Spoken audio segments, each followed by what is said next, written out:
Okay, we are back again for another episode of My Metabolic Life. Thanks everybody for joining me. Today I am really thrilled to introduce everybody to Michael Eibon. And Michael, did I pronounce the last name right?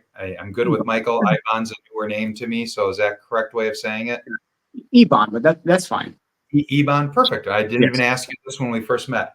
So Michael reached out to me, and we'll get to the reason for all of that a little bit later in the conversation, because Michael, you'll hear at the end or after we get through a couple of testimonials on some incredible health transformations that Michael's had, which if you're already here, you saw them in the title and in the description that made you click on this video. But Michael's had some incredible health transformations through the use of elements of metabolic therapy. And Michael's going to share a story and testimonial on that. Michael has also become a very successful, I would say, highly tuned athlete. And he's going to go under an incredible health, what we can call challenge or journey that he's going to tackle physically later this next month, and he's going to explain that. And if you don't get to that part of the interview, you're selling yourself short, because he's going to do something that most people would just go, why is he going to do this, and what's going to happen? And it's truly a testament, and this has been done before by one other person, at least I'm aware of. I think I know we spoke about this. You're aware of this person who's done this feat already. But anyhow, so without further ado, Michael, thanks so much for reaching out to me. We'll talk about more why you did on that health challenge aspect. Could you please introduce yourself to the audience and explain kind of your health transformations and what led you to all of this, and kind of tell me me and everybody else your story? Sure. Well, first of all, thank you, Brett, for having me on your show. I appreciate it, and I'm happy to share my health and wellness journey, which started around early spring of 2002. I was having some performance issues, if you will. And we all know what that means. If you're a male, you know what these performance issues are. And so I consulted with a urologist who took some blood tests, and he had confirmed the low testosterone level along with a high prolactin level. And it was the prolactin level that confounded him. And so he referred me to an endocrinologist over at the UC Davis Medical Center. And so I consulted with her, and she took additional blood tests, and she confirmed the low T score as well as the high prolactin score. And so she recommended an MRI. We had the MRI done on the brain, and she confirmed the presence of a 6 millimeter, sort of a coffee bean sized tumor in my head. It's called a prolactinoma, and it was between my hypothalamus and my pituitary, right where the optic nerves cross. And her main concern in the placement of this prolactinoma, first of all, the prolactinoma was causing my endocrine system to secrete a high amount of prolactin. Prolactin, of course, is a mostly men have it, but it's mostly with females, and it's a lactation hormone. And so the high level of prolactin was suppressing my testosterone. The MRI showed the prolactinoma, and so the diagnosis was hyperprolactinemic disorder, which is not necessarily an autoimmune condition, but it is linked to the lupus pathway. Lupus is an autoimmune condition. So there's that. And the treatment was, well, really it's just treatment. It's medication. Bromocriptine and cabergoline were the two that she recommended. I took them for about a year, and I just did not like the side effects. There was a lot of brain fog, a lot of nausea. And so I asked her if I could just not take the medication, or if there was something alternative. She said, well, at a minimum, let's do an MRI every year just to check on the size of the tumor, and also do a visual field exam. And the visual field exam, the purpose of that is to make sure that where the optic nerves cross, it will not affect my peripheral vision. So every year I went to my ophthalmologist, and it shoots dots in this little hemispherical screen, and you just got to click the little button. And I scored well every single year. And every single year since then, the MRI showed that it was neither the tumor was neither increasing nor decreasing in size. So I just kind of lived my life and forgot all about it and just lived with it. And every year I would still get, well, every other year I went and got the MRI. And then every year I got the Vision. visual field exam, right? So now moving forward to about 2012, and I had gone to see my PCP, my primary care physician, for an annual physical. Well, let's just say it's been more than an annual. It had been like 3 years. And so they put me on the scale, and the scale said 218 pounds. Now I'm 5'6". Okay, I'm not the tallest person in the world. And 218 pounds came as kind of a shock to me. I said, "Are you sure your scale is calibrated? Doesn't seem right." And yeah, so it was, I weighed 218 pounds, and they took blood tests and everything, and metabolic panel, and confirmed that I was pre-diabetic, and with a high HbA1c and a high blood sugar, all those markers. And so she recommended that, of course, I make a radical improvement in the quality of my diet, and of course, move a little bit. Don't be so sedentary, which I was. And that's when I took it to heart. She said, she said the key word: if you don't do it for yourself, do it for your son. And my son was 8 years old at the time, and I had him kind of late in life. I was 40 years old when he was born, so there's 40 years between us. And so I took that to heart, because she's right. I mean, there's 40 years between us, and I'm sure he'd like to have me around a little bit longer. So during my lunch breaks, I would walk, and on my lunch breaks, and puff and puff, as somebody of a plus size would normally do. And as she recommended, I made a radical improvement in the quality of my diet.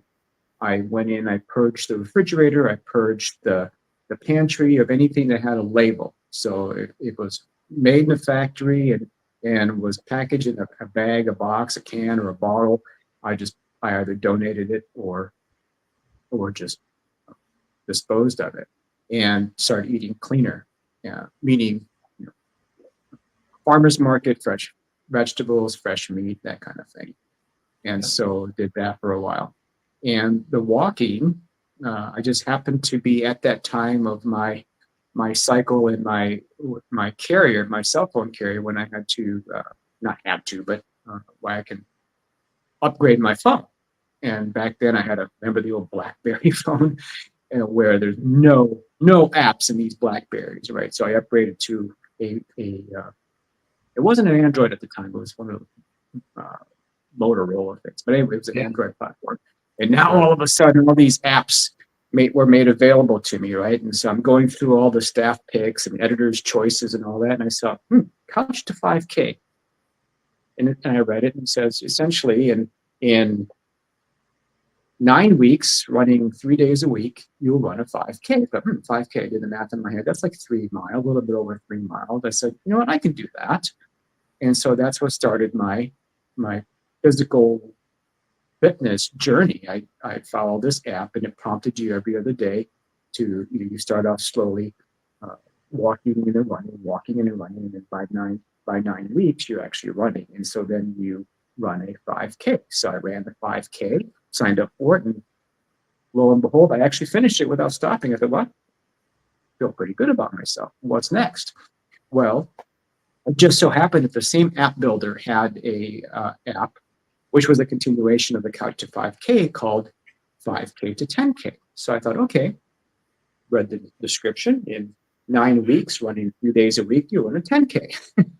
So I thought, okay, well, I've got the 5K down. I might as well train for the 10K. So I did the training and followed all the prompts and et cetera, and ran that 10K without stopping. I felt pretty good about myself. And so I thought, well, what's next? Ooh, half marathon. Just the word marathon was just enough to send shivers. But I thought, well, you know what? I'm already halfway there. I ran 6 miles. What's another 6 miles? The same developer didn't have an app, but I found some training programs online and follow those. And by the end of that year, this is now still 2012, So what? I released the running shoes on May of 2012, and now it's December of 2012, and I'm running and finishing a half marathon. So felt pretty good about that. And then my sister, who lives in Arizona, I live in California, she reached out to me to congratulate me. Hey, I heard you ran your first half marathon. I said, yeah, pretty good about that. She said, okay, you want to run the LA marathon with me? I said, what year? She said, oh no, yeah, no, it's like St. Patrick's Day. I said, that's 3 months from now. This is now December of 2012, and she's saying I'm going to be ready to run a marathon in 3 months. I said, you realize that most coaches recommend that you train for at least a year of a base of 40 to 45 miles before you could even think about training for a marathon. She said, well, you're already halfway there. You can just go ahead and do it and walk and run and that kind of thing, but at least you'll finish. I said, long story short, she was very, very convincing. She twisted my arm over the phone, so to speak. And so I found a 3-month training program for first time marathoners, right? And so she flew into LA. I drove down to LA from NorCal, and we met. And because I didn't have a pre-established time. I was in the old fat people wave in the back. She was like 2 or 3 waves ahead of me because she had established marathon times. And so she probably left like 30 minutes before I did, before my wave ended. So ran a marathon. Real quick, Michael, just curious. So you had been now running for about a year at this point in time, just kind of starting off slow. Less than a year, what kind of weight loss happened in that period of time as you did that marathon, and then now trying to attempt the full one? In that 1 year, from the time I laced up the shoes and purged the pantry and the refrigerator, I had lost 85 pounds. Okay, wonderful, great job. Yeah, I went from a 42 waist to a 28 waist, and I went from roughly 30-something% body fat down to 10. Okay, beautiful, perfect. Yeah.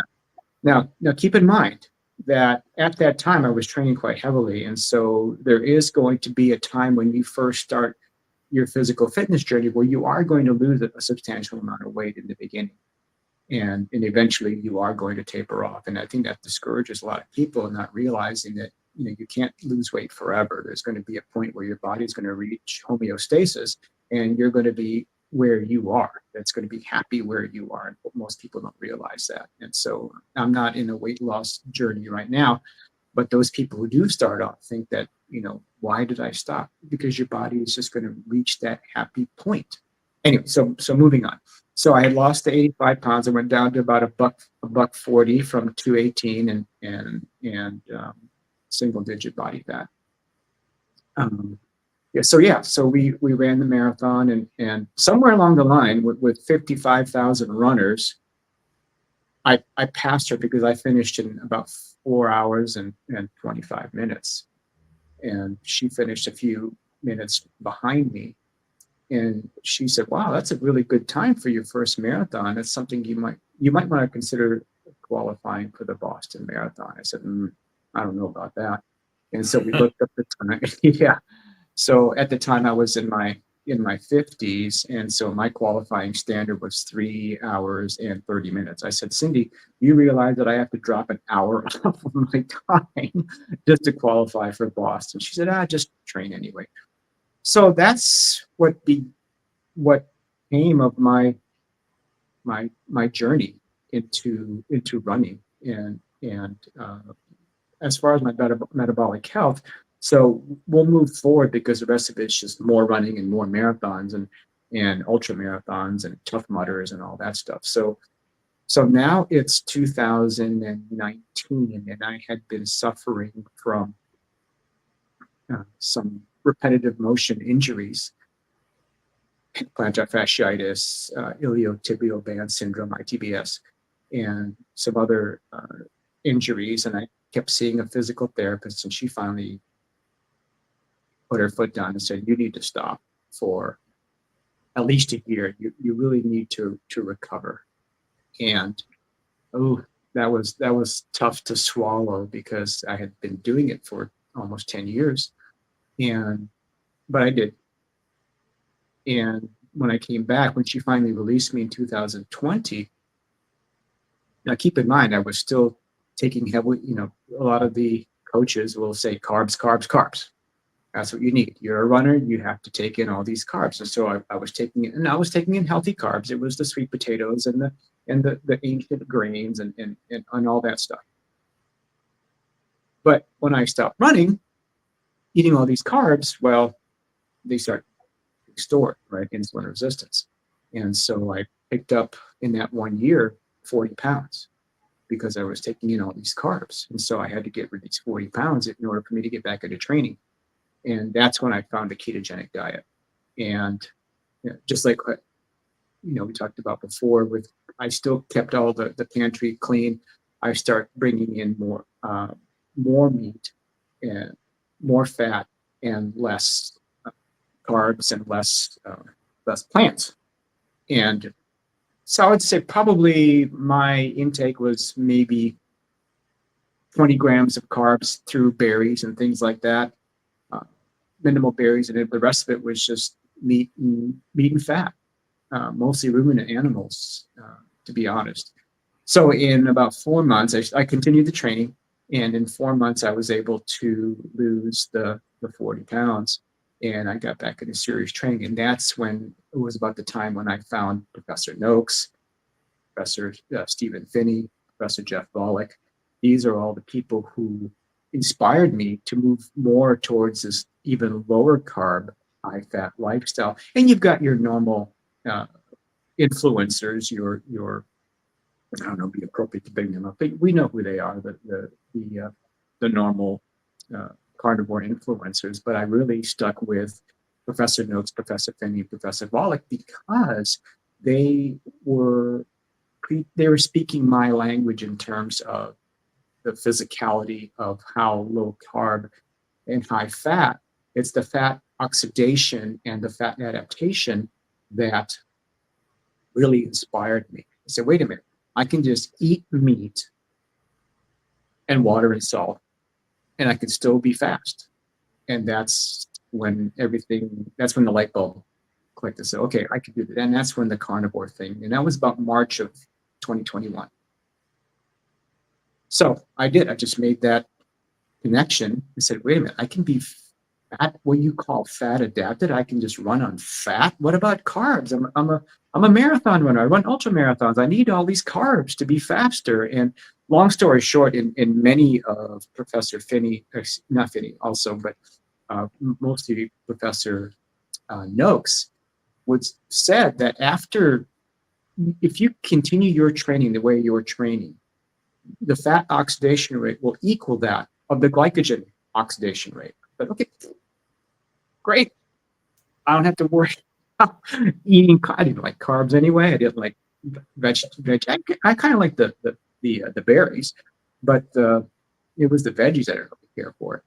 And we can go on and on and on about why that is, but that's for another conversation, I'm sure. So anyway, I went on with my training.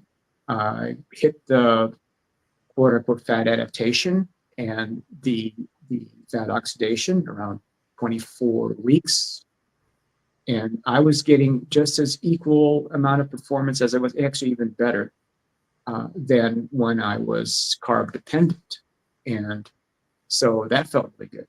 So going back to the prolactinoma, the tumor in my head, I know you're going to ask me about that because that's kind of where this whole thing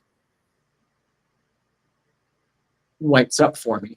And I completely forgot about this thing in my head. But you know what? I'm going to ask my doctor for an MRI. He was very concerned anyway because he would watch my blood test and my blood results, and my LDL would shot way up high. And he said, you need to take at least at a minimum, go get a CAC, coronary artery calcium score. So he recommended that. So he sent me to the MRI, and they did the MRI. And long story short, the result was a 0, which is good for somebody with high LDL. And yeah, thank you. And so, and I'm sure you could probably expand on that more than I can, because that's your, as a metabolic expert, that's your field of expertise. But my CSC score is 0, meaning that I have no calcium in my, at least where they scan, which is in the heart. So then this is now, so March 21, I had a blood test. So then going back to December 22, following up on what the doctor recommended, we did the full metabolic panel and other thyroid and all that. My testosterone went from 168 back in March of 21 when I first found carnivore, went up to 655. And we thought, wait a minute, how can that be? Because that's like, I did the math in my head, that's a 300% increase. Yeah. He said, yeah, we need to, because he knew about my PCP knew about my prolactinoma. Yeah. Sent me to the MRI, had an MRI done, and not only was the prolactinoma, the tumor, in remission, it was completely obliterated. It was gone. They did the MRI with is not a trace, when they put the Contrast. Thank you. I knew there was a word for it. MRI with contrast, and it was it was not even, there was no evidence of it having even been there. So I did my own research. And it consulted with Dr. Sabrina Salt and other people. And they said that, or she explained it as the steroidogenic pathway. There was a direct pathway from, because my LDL had increased so high, it went from where it was in the hundreds to like 500, which is where it is now. And there's a direct link between your cholesterol, the way the cholesterol is manufactured in the body, and how it links to testosterone. And so, long story short, my LDL went high and my testosterone was low. When the LDL went high, it basically obliterated that tumor. And so now I have a normally functioning endocrine system, and my prolactin is right there in the normal range. My testosterone is way in the upper end of the normal range. And so, yay me, this thing that I forgot about for 20 years is now gone. And so, I'm back to where I was before this thing happened. And so I just continue to train, and I continue to train. And so now, having been fat adapted for about 3.5 years, we ran into a podcast or a YouTube video of a gentleman named Alex McDonald, who's an endurance athlete in Australia, about this challenge. And I don't know if you want to talk about this now, or you want to ask some clarifying questions, but I would like to dig deeper into one or two things and then come right back to it, because this is going to be fascinating. So he's about to go into what I kind of teased on the front end. Stay till you hear about this physical challenge. But I just want to clarify one or two things really quick before we get there. So with your kind of going carnivore for over 2 years here, I'm just curious beyond that, well, let's just cover that first. So were you eating mainly like 1 meal a day, 2 meals a day, 3 meals a day? What did they tend to just kind of look like? Not too deep into it, but just a quick overview.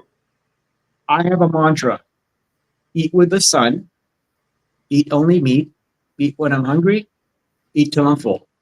That's really my simple mantra. When the sun comes up, I'll go outside when nobody's at work is looking, and I'll remove my shoes, and I'll do some grounding. Yeah. And I'll look at the sun for about 10, not look at the sun, but I'll have my eyes closed, and I'll do. Yeah. There's something to be said about that whole grounding thing. So, yeah. If I get hungry, I'll eat. If I don't, I won't. But when I do, I will. And it's only meat. Like I said, about 2.5 years ago, I partnered with a local rancher for a half a share of grass-fed, grass-finished beef twice a year.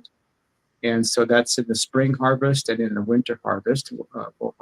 They'll harvest one or a half a share for me, and then that will go to the other half will go to somebody else. So to feed me for a year, me personally, it's one cow. That's it, nose to tail, and everything in between, except the brain. It's not legal in California to sell brains. Sure. Yeah, but everything in between, the tongue, the heart, the all that good stuff, all the way back to the oxtail. And like I said, and depending on what I feel like, I'll go. I have a quarter share in a stand-up freezer in the pantry, and then I have in the garage a chest, which is another quarter share. And it's whatever I feel like, whether it's ground beef or chuck or porterhouse or what have you.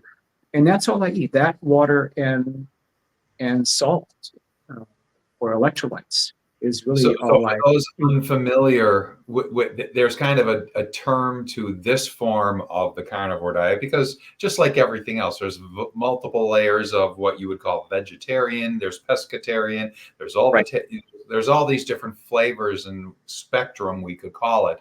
This is probably what most people would call on the. And I'm going to broaden this out just for a quick second for people not super experienced with all of this. You are, to me, on the metabolic therapy spectrum, which can start where you're living in ketosis for most of your time. You might eat enough to cycle out of it for an hour or two during digestive time. But I think you'd probably agree, you're probably 22 hours a day most days, and sometimes 24 hours a day. You're living in ketosis most of the time. And you can start ketosis, kind of the general rule for the beginning of ketosis is cutting your carbs generally to about 50 carbs a day is kind of the beginning of that spectrum. And then it can go all the way to, where I kind of spent most of my first year in kind of trying to keep myself in 2019 to 20 carbs a day or less, even though the first few months of that, I became more what you and I would call kind of ketovore. And I probably started realizing there is no such thing as an essential carb, because we make all the, what you get from carbs, which is glucose for the most part. The body makes all of it. So I started moving more what we would call ketovore-ish, even in 2019. But at the farthest end of that ketosis spectrum, from kind of the 50 carb world, which you can do even as a vegan and vegetarian, there are people who are pulling that off. You are at what kind of Michaela Peterson labeled the lion diet, which is really just kind of red meat, salt, and water. So am I describing that to what you, with your now years of understanding this, is that? Yeah, absolutely, Brett. Yeah, after doing all the research about it, Michaela Peterson calls it the lion diet. But now, on occasion, so I happen to live on a dairy farm, so I have access to raw dairy. So every once in a while, as a treat, I'll have raw kefir or raw yogurt, but that's once in a great while. But for the most part, it's just ruminants. I'll go to the market and get 15 pounds of goat, 15 pounds of lamb, just to offset. People think, well, how can you eat just beef for every day for the rest of your life? But no, ruminants, there's a long list of ruminants, and we can go into detail what a ruminant is. Basically, it's a polygastric animal. It's an animal that has more than, I think it's four. Yeah, it's four stomachs. Four stomachs, which they use to filter out all the grains the grasses that they eat. So there's the bovines, the goat, the lamb, the bison, the venison. Those types of animals are the ruminant animals. I stay away. In fact, I don't eat chicken because they're monogastric. I don't pork because they're monogastric. So for the most part, it's ruminants, water, and salt is what I eat. Yeah. So So another quick piece of context and nuance, and I have in my mind kind of pre-made of what I think I'm going to hear from you, but I'm going to ask the question for my own personal curiosity and just for people to hear it. Have you, during this last now carnivore journey for almost 3 years, have you also, and you say you eat when hungry, which makes perfect sense. I mean, that's just kind of the way people that get to where you are tend to do things. Have you ever done extended fasting or worked fasting into this? When I was first following the quote unquote keto diet, the standard keto diet, which is what, 50 carbs, regular keto is 50 grams or less of carbs, ketovore is 20 grams, and then carnivore is 0 grams. So when I was trying to lose those 40 pounds, I did do a lot of intermittent fasting. I did the alternate day. I like to confuse my body even when I work out, so I don't stick to a rigid schedule for intermittent fasting. One day I'll do a full 24. The next day I'll do 12. The next day I'll do 5. It's just so that my body does not adapt to that, and that was what allowed me to really hone in and lose that weight safely, and still be able to eat the. I don't count macros, and we can go into a lot of detail, but I don't count my meat and fat and all that stuff. I just eat when I'm hungry and stop when I'm full. So you get And the amount of fat that comes with the protein that you're eating, but you're yeah, not trying to double your amount of fat or double your amount of protein. Whatever comes organically with your steak, with your ground beef is with the butcher that correct. does the cows and all. Is that typically more of an 80-20 ground beef when they mix it? Excellent question. According to my butcher, and this happens to be in line with what Professor Noakes recommends, is 65-35. He Oh, wow. recommends 65. Yeah, he recommends 65-35, and it just so happens that a grass-fed, grass-finished cow is about 65-35. So Oh. when I'm on my normal day, I'm 65-35, 65% fat and 35% protein. So And so you're not doing eggs either? I oh, understand the chicken aspect, but do you do eggs? I do eggs every once in a while. Yeah, I like my eggs. I eat probably on average about 3 or 4 a day, sometimes up Okay. to 6, depending on And for how people hungry I feel. unaware, an egg is going to be about a 50-50 protein to fat Correct. Absolutely. matrix mix between the two of them. So with a and I'll just ask you. So then with the ground beef, because you're getting all these different steaks and everything, and steaks will go all over from like 90% lean to Right. 70% per se. So how often do you eat ground beef where you're at the 65-45 kind of mix Yeah, or it's 30? almost every day. Yeah, it's almost every day because a large portion of a cow that's not necessarily as attractive to people in terms of the cuts. So whatever is left over, nothing gets wasted. So it gets ground up Right. and becomes essentially ground beef. So it's about So you 65 get quite 35. a bit of ground beef with your half cow. Yes, yes, yes. So obviously you'll get the choice pieces, right? The porterhouses, the ribeyes, and all that stuff, and some chuck steaks here and there, and some flank steaks, as you would expect, and ribs. It's the whole cow, but Yeah. sometimes these pieces will fall out and they'll be on the table, and that becomes the ground beef. They're not going to Okay. grind a porterhouse. They're not going to grind a ribeye. So, but Well, before we get into the or physical challenge, I'm going to first ask you a question that I don't think you're going to expect me to ask you. And it's not a quiz or anything. I'm curious if you picked up on why I brought up, do you fast based on where we've been with your story so far? Do you yeah. have an idea on why I did that? I think so. And let me see if I can answer Sure. it. Take a In stab terms at of it. the intermittent fasting protocol is a popular protocol for people who are concerned about their metabolic health. There are some advantages, especially to extended fasts, 3 days, 4 days, 5 days, in terms of autophagy, right? That's where your body starts eating itself, it purges itself of the the bad cells, the dead cells in the body. And Prioritizing cleaning that garbage out. Yes. yes, cleans out all the garbage. And so, in fact, I forget his name. It was on the top of my head a few days ago because I was explaining the autophagy concept to a colleague, and he won a Nobel Prize in medicine for the discovery of autophagy. Japanese researcher, wasn't it, back in like 16 Exactly. or so? And I just Yeah. can't. 2016. I just can't think of his name. But yeah, and Yeah. so he discovered this phenomenon in the body called autophagy, where after you fast for a certain period of time, your body is purging. And so for me, for example, having been 218 pounds, I had all this extra skin, uh, in the midsection in the arm.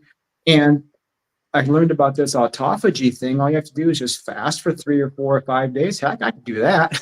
And so all of that excess stuff was gone because that's all dead skin that the body didn't need. And it's like, wait a minute, where'd all that flabby skin go?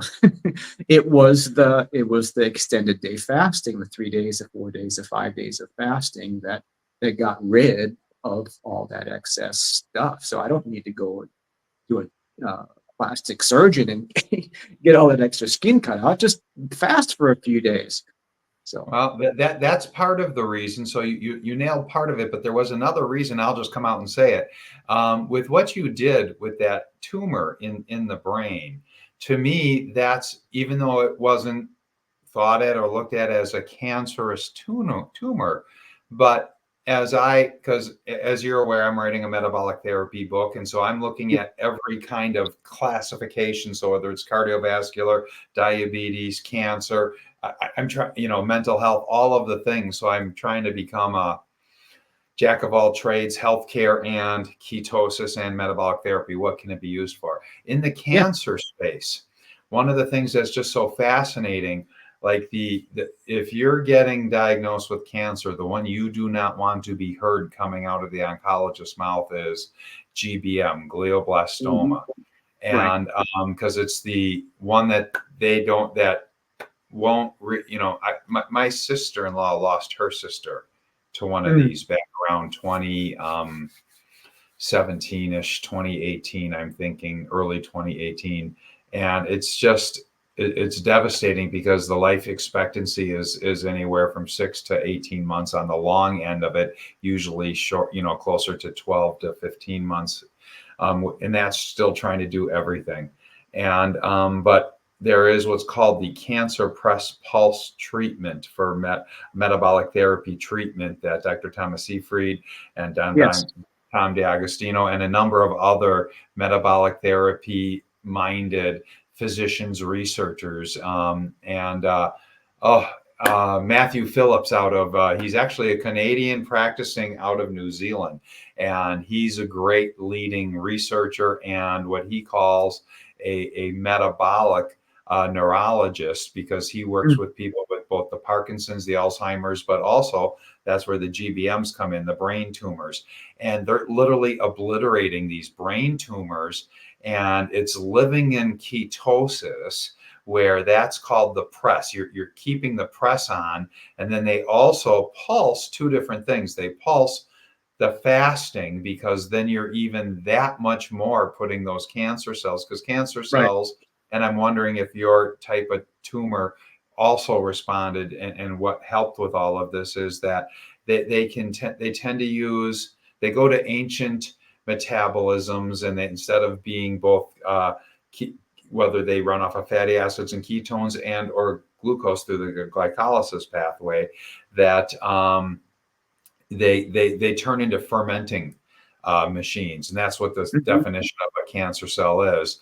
And so they really have need for glucose, and then glutamate is the amino acid that they can also use. Right. So you pulse both the fasting and then certain drugs that can take out that glutamate amino acid for a period of time. And it's the full court press of staying in ketosis, keeping those cancer cells stressed for glucose, and then really stressed from both the fasting and the removal of the glutamate. And it seems to blow up. And from what I understand, this can work with virtually all cancers out there. But I wondered if that might be that's why I really went into the fasting question, because I was wondering if you've had time to think about this or talk to any of your, and I don't know if you've studied this from a cancer standpoint and the press pulse, or if that's newer information to you, if that might be what really knocked out your tumor. But just even being lion diet, I've seen that completely wipe out people's plaque in their arteries. Had a woman, a nurse from Illinois, who was on my podcast about 6-8 weeks ago, who did this in 3 years, knocked out a 360 calcium score with the lion diet. And she used to work in a cath lab. So she was a cardiac RN. Anyhow, so that's the reason why I asked that. I don't mean to go down too many rabbit holes. So we'll just, any last, before we move into this physical challenge that you're doing, which is just incredible. People, stay with us and you want to hear this. Anything else just on what we've just chatted on that you want to add any context or nuance on, or would you like to move into the challenge? Oh, no, we will. I'm glad that you brought up the whole cancer thing. And it was a revelation when I had my blood test and found that my testosterone had skyrocketed. It was 300%. And it's because of what I had been doing. I didn't even do it from move to a lion diet or carnivore diet for the purpose of what it might affect. I didn't even remember this thing in my head. I just forgot about it for 20 years. I did it because of fat adaptation and being able to just walk up to a start line of any marathon and not have to worry about how many booze and gels and things I have to bring and how often I have to take it. It's too much math. I just want to grab a water bottle and go out and run. I don't have to worry about bringing gels with me or anything like that.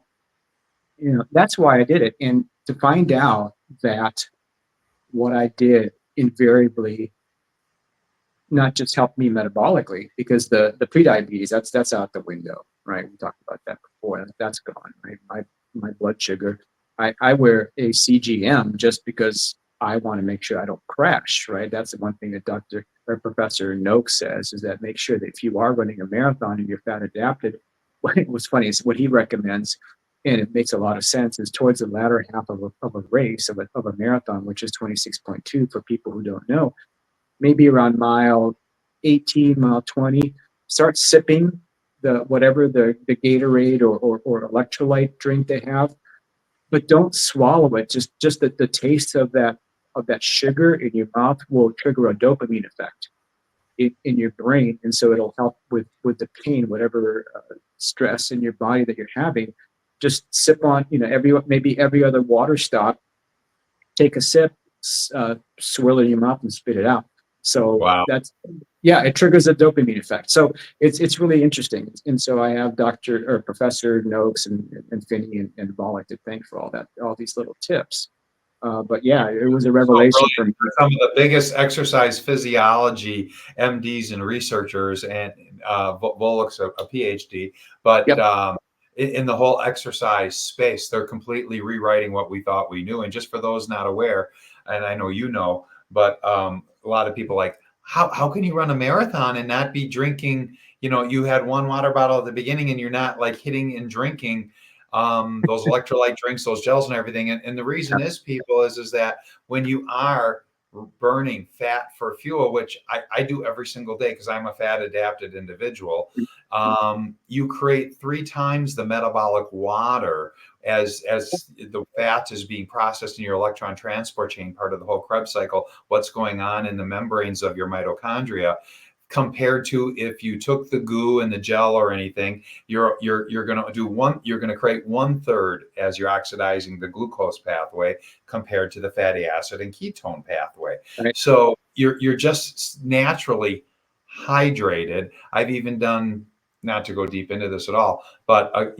like I don't go more than right now a day and a half, but I've done like 6 4-day fasts. I get up to in between the 96 106 hours, not quite to a full 5 days. And the only reason I ever stop those is that I get bored and I like to eat food. I like the food that I eat and everything. And I just kind of like, that'd really be nice to eat again. So I'll quit. And I haven't gone past that, but I have done, and it freaked a friend out once. I was telling him on the phone, a dry fast where I went like a day and a half of just Mm.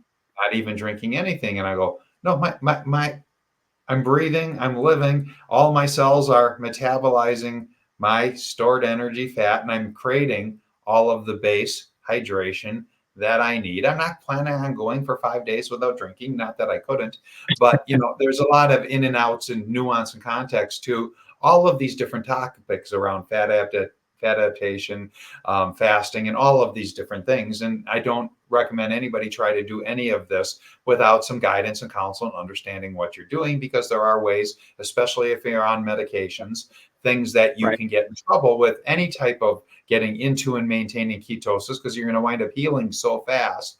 Your need for those medications are going to go away so fast, you can be instantly overprescribed. So anyhow, Right. enough about all that, but that's just some interesting context here, but that I knew you would understand totally. Oh yeah. Well, the goos and the gels and all that, people rely on them is because they know that there is this phenomenon in marathon running called the wall, right? The wall is when you've depleted your glycogen stores in your body, and it usually happens for the average runner, the mid packers like myself, around mile 16, 18, 20. That's when your glycogen stores are depleted, and the marathon becomes the first 20 miles of running and the last 10K of death. It's just a death march after that. Once you hit that wall, there's nothing you can do because you've depleted your glycogen stores. Me, I don't eat that stuff because I don't have glycogen. I count, I'm a buck 40, I'm 10% body fat. I have 14 pounds of body fat that I can rely on to push me through a marathon. Where other people are like dreading mile 20, I'm looking for mile 23 because my body from mile 0 to mile 23 wants to keep going and keep going and keep going.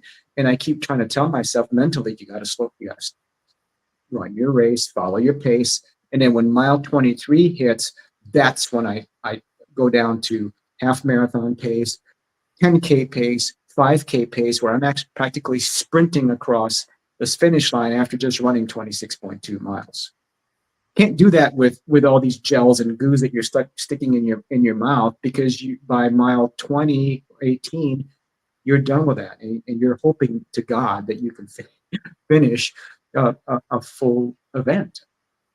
Many of My these two ultra cents. marathoners and regular marathoners and triathletes and cyclists, they've been picking up on this over the last decade. Yes. Zach Bitter, who Yes. owns the ultra marathon stuff, Yep. is a low carber and lives predominantly around the ketosis level, and he'll cycle up a little before races, from what I've heard, because I paid attention to his what's it called, Health Performance Outliers podcast, something like this. Yeah. Um, Performance. Yeah. Yes, and so I've been paying attention to him, and ever since 2018 when I first got into all of this stuff. So anyhow, so just it's all fascinating stuff, and we could do another whole just podcast another day on endurance sports and what goes on with all of this, because I know you're an expert on all of this. So now you had just mentioned this guy from either Australia or New Zealand who had a challenge that you're about to, we'll call it mimic. Is that a fair assessment? And let's go into what this is going to be.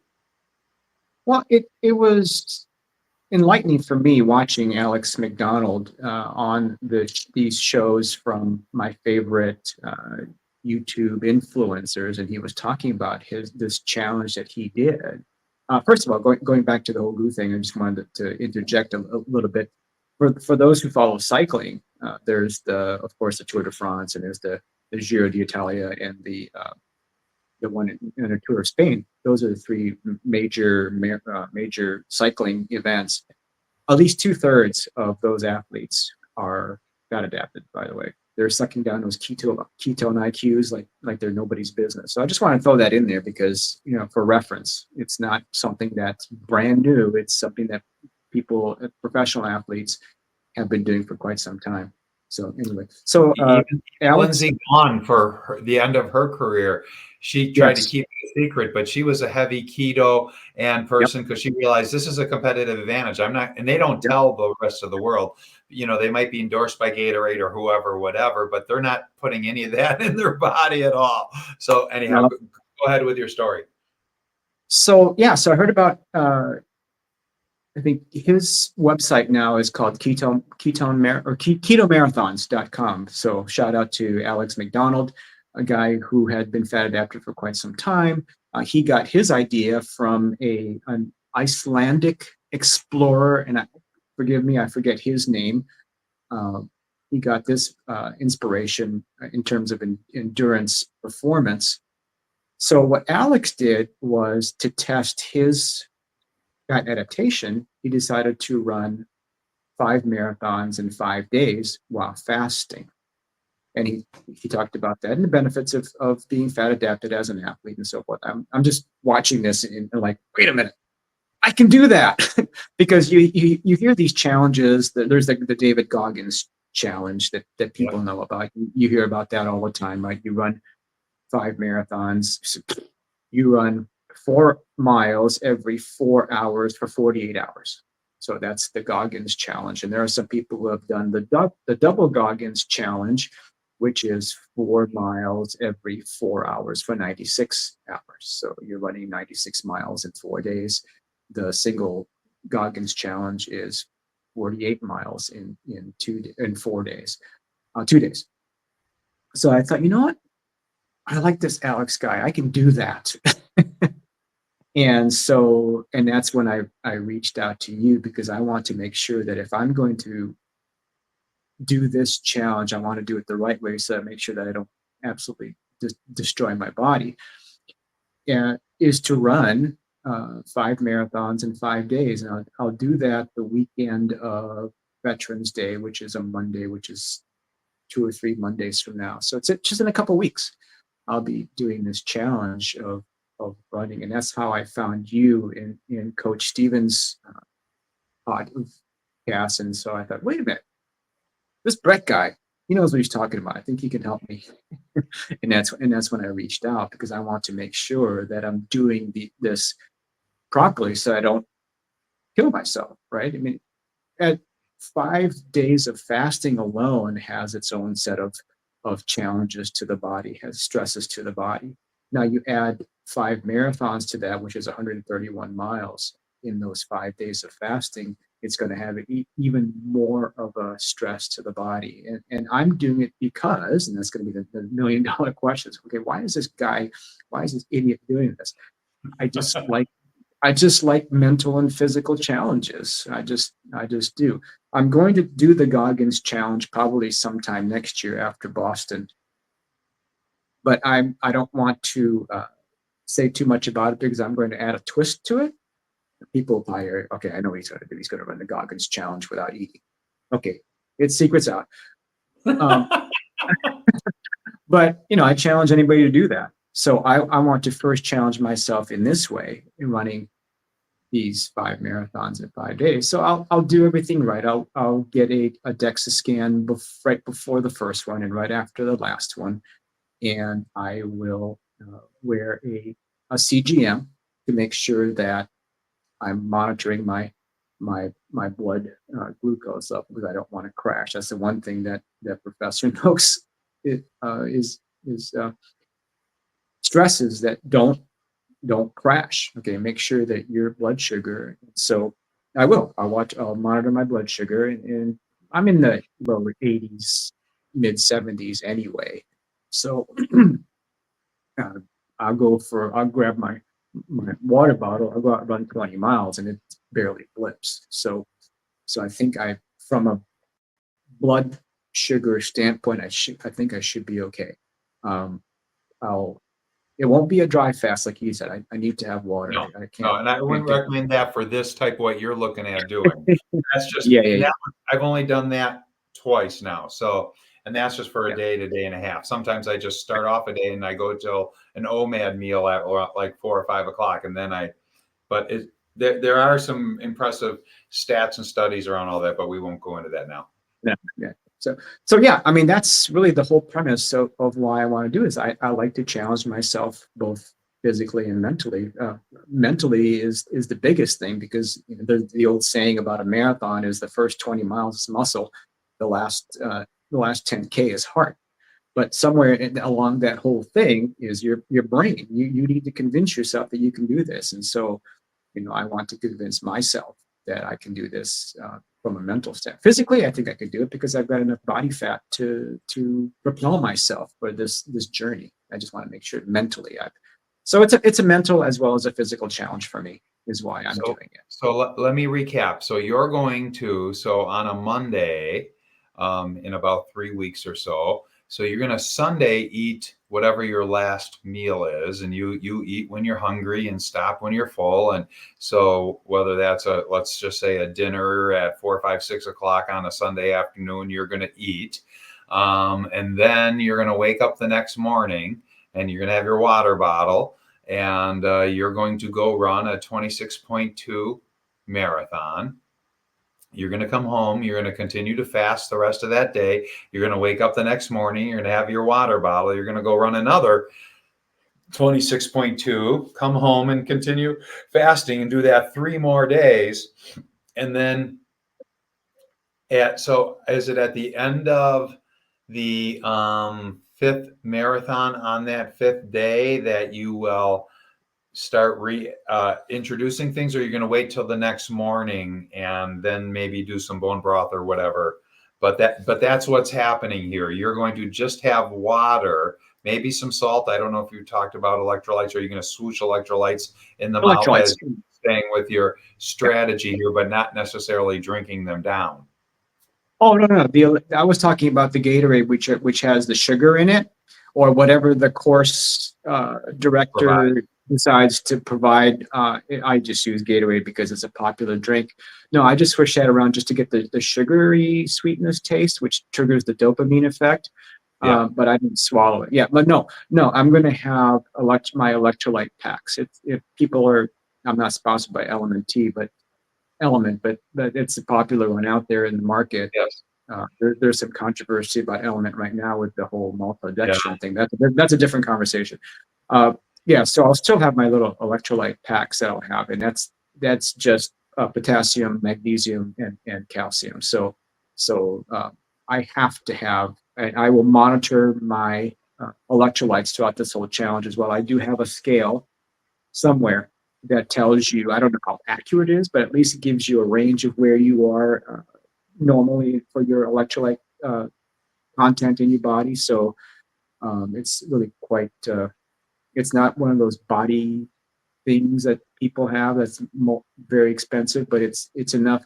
But it gives me a reference point, right? So right now I'm already in the middle of my range for electrolytes. So I want to keep it that way. I want to make sure I don't suffer any electrolyte damage from that.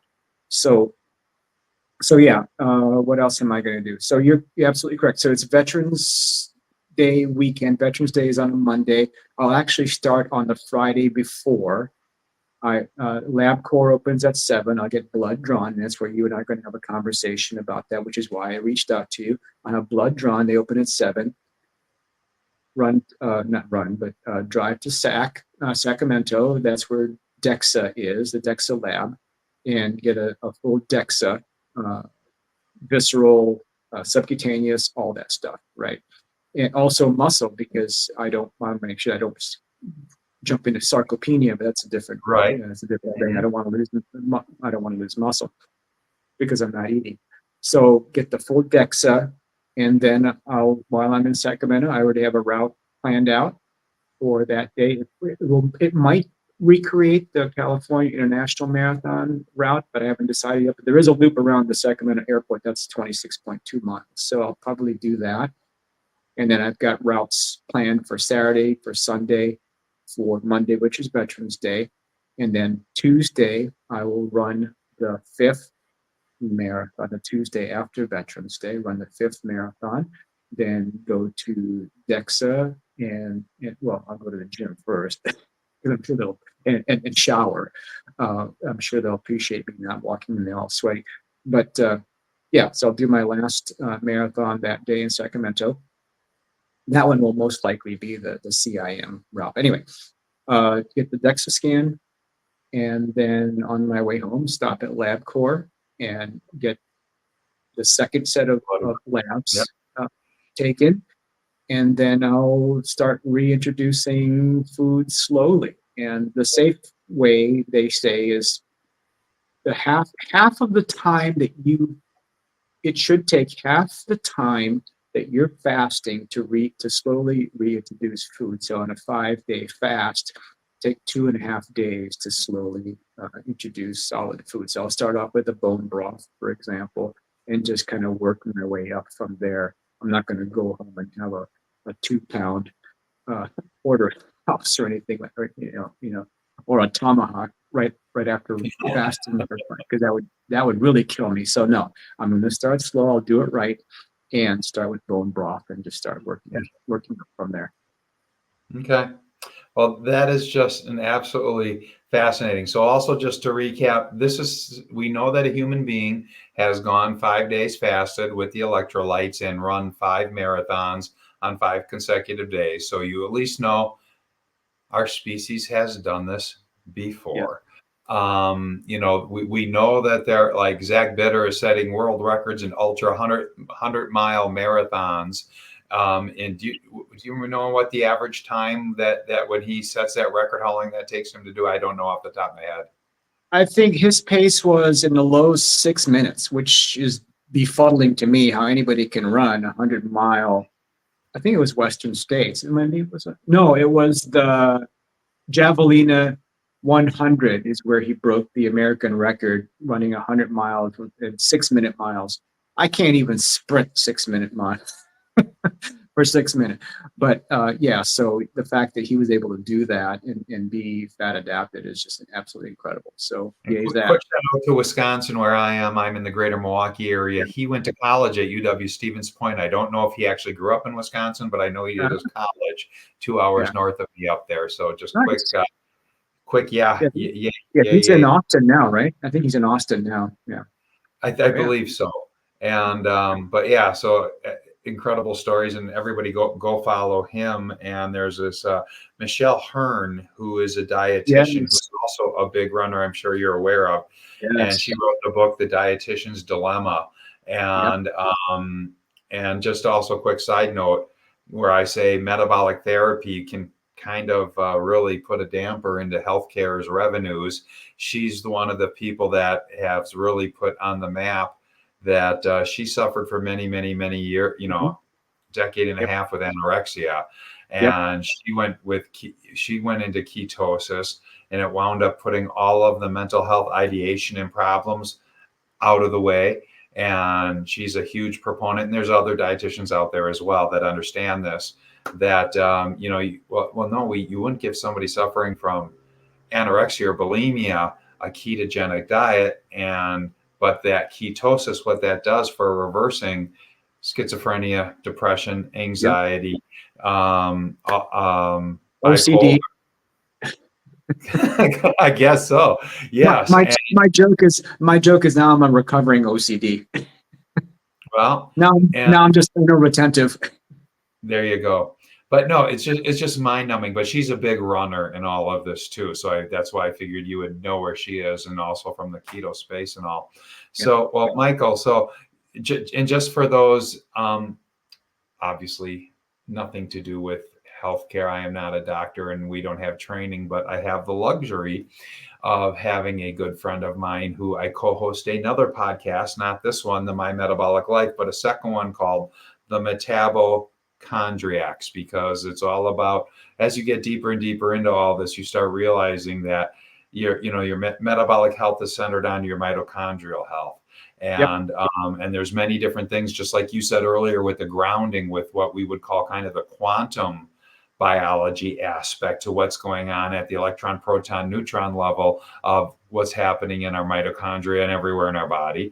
And the only cells that don't have mitochondria are red blood cells. So that they are dependent upon glucose, and your body will create all the glucose it needs in the liver through gluconeogenesis from your fat stores and from what you eat from a fat standpoint. So we never have a need for future glucose. But we are now finding, have you seen the literature? And it's been pretty big the last 3 months or so, this new essential fatty acid that has been deemed C15.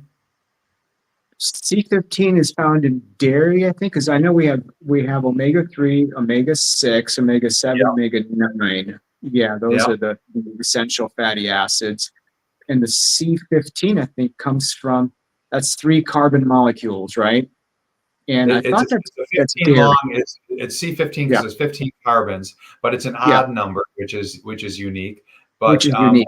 But you do get it. It is thought of predominantly from dairy fat, but it is. But incoming from dairy, it is in butter. It is in ruminant fats and everything that you're eating, and is in fish fats and everything, and in eggs. So as long as you're covering those different things, but I've added the Nick Norwitz, and he had a great one on LMNT today. Just put it all in perspective, the controversy with all of it.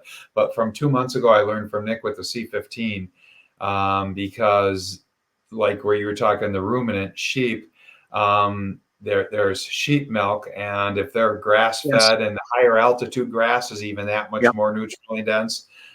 So I've been buying pecorino cheese, and just have, just a small, 2-ounce piece of that is more than enough for all of the C15, regardless. I know I'm getting it from all the other things that I'm doing, and we don't need to go down all that. But yeah, so Dr. Cooley from the Metabochondriacs, we're recording later today in another 2.5 hours. We're going to do one on advanced glycation end products. PowerPoint's up on another one of my screens here for later. And then Michael's going to get on the phone with us, because Michael knows that I am into metabolic health, and with my heart disease reversal and being in different elements of pharmaceutical cardiovascular space, as well as selling heart tests and stuff. And he heard me on other podcasts talk about all this. He reached out to me, and I'm like, I'd really like to bring Ryan in and have him, because he's a practicing doctor, and you guys won't have a patient-doctor relationship. But as far as just understanding what are the great blood tests to include in that lab core at the beginning and the end, because you are doing one of the ultimate N equals 1 number of people in the study, 1. And it's Michael doing this on himself, and we are all N equal 1s with what we do with our metabolic health, or any aspect of our health and exercise. We're seeing how everything responds with us being the sole person inside of all of here. So Nick Norwitz is the king of N equals 1, right? Oreos and statins and all that. The guy's amazing. Eggs, bacon, you name it. I mean, and he is just so brilliant, and I think he's going to go down in the annals of medical research as one of the people who completely turned the medical world around.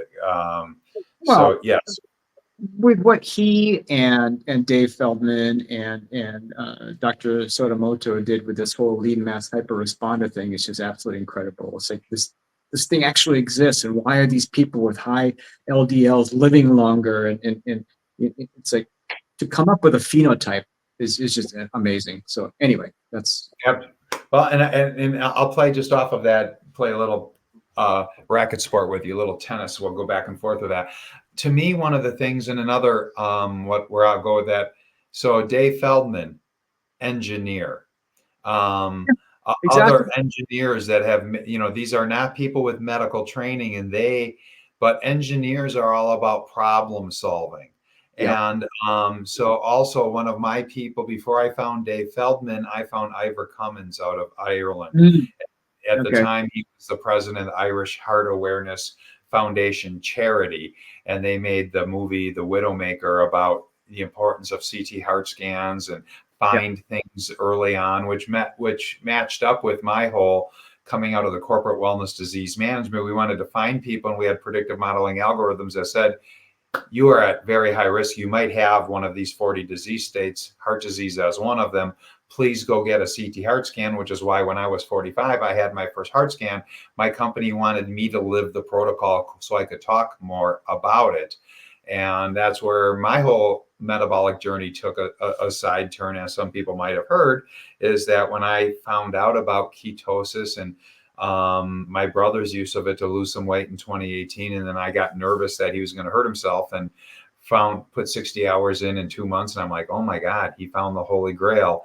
And then I decided, I'm starting to look like I could get back into the corporate wellness disease management worlds. And as I went and accepted an offer to jump back into that world, a job offer, I'm all pumped up. I'm all excited. I go, oh, this is awesome. In another couple of months, I'm going to be thin again. I'm not on a blood pressure medication. I'm not on metformin. I'm going to be, and as I was about to say, bulletproof to myself, I realized, oh my God, Jim Fixx, who wrote the complete book of running, which my roommate lived on because he was on the track cross country team in college when I was on the tennis team, and he was carb loading every day to make sure he had the glycogen store for tomorrow's run and everything. And then I realized Jim Fixx died when he was around 50, 51, 52 on a 5K run, looking like a Greek god. And because he didn't know what was going on inside. And with all of this carb loading, just like the founder of Virta Health, this billionaire that won the Ironman in Hawaii, like the biggest Ironman competition, you got to win competitions or place highly just to run in. This guy comes back and like 8 years ago finds out that he's so pre-diabetic, he's a point off of being a type 2 diabetic. He goes, I'm the fittest 50-year-old in the world. Both those stories converged on me when I was about to say bulletproof. And that's what made me go get another CT heart scan. And I found out I had plaque in my arteries, which then led me down thousands of hours of figuring all of this out because I needed to save my own life. And I feel good that with you at a 0 calcium score and that you've reversed the tumor in the brain. And I think you're in great shape, and other people have done this, and I'm really interested in to help you document this. So we're going to have you back on right after you finish all of this. And we're going to go when you get your blood results and your DEXA results, and we're going to hear you recount what it was like each day and what you learned in your ultimate N=1 endurance and fasting and everything test. And I think this is just going to be fascinating to share with the world and just say, here's what the human body's capable of doing. And just so awesome. Michael, I'm going to throw it back to you. Any last thoughts or comments you want to share with the audience on all of this?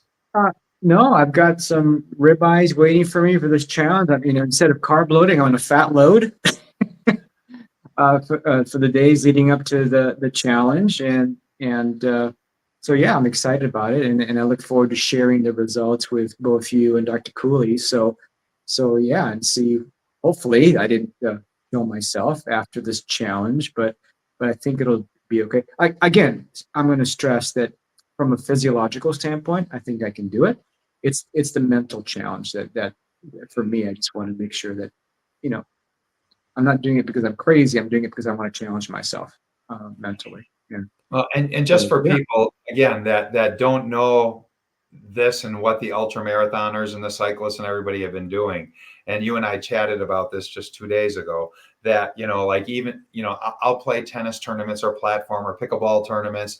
And where I used to play like a whole day worth of matches, and the next day before going on this type of metabolic journey, I would just be so sore and everything. Now I do a whole day challenge of 4, 5, 6 matches. And instead of needing 2-3 days off to recoup, I could go out and do it all again the next day with no soreness. The body in this nutritional ketosis physiologic state, when you're living in this and you are fat adapted, everything works differently. The blood markers and everything, they take on a whole new meaning, the reference ranges. And don't even get me started on reference ranges. I'm not even going to go there. So people, that this is a whole other thing. So as crazy as this could sound, I'm hearing it, and just as you can attest to, we were talking 2 days ago, and I'm just like, Michael, because I was aware, because I told you I'd heard about a guy doing this, and then you were able to say the name. immediately Yeah. because I live this all day, every day. And I try to keep up on everything going on because I want to write it, the all-encompassing metabolic therapy book. So, Michael, I think this is just freaking so cool. We're going to talk again with Dr. Cooley tonight, and he's going to do the final kind of recommendations, and we'll spitfire all of this from your lab work. And this is why Michael reached out to me, and then we started our conversation. So, Michael, thank you so much for coming on and sharing this incredible story. And this is going to be in my, what I call my metabolic therapy healing stories, because right now, everything that you've done with that reversal of the tumor and the pre-diabetes and everything else you've overcome with all of this, that is an incredible healing journey and story. So thanks so much for sharing it with everybody. We're going to learn more about what N equal 1 really means with all of these different kinds of things.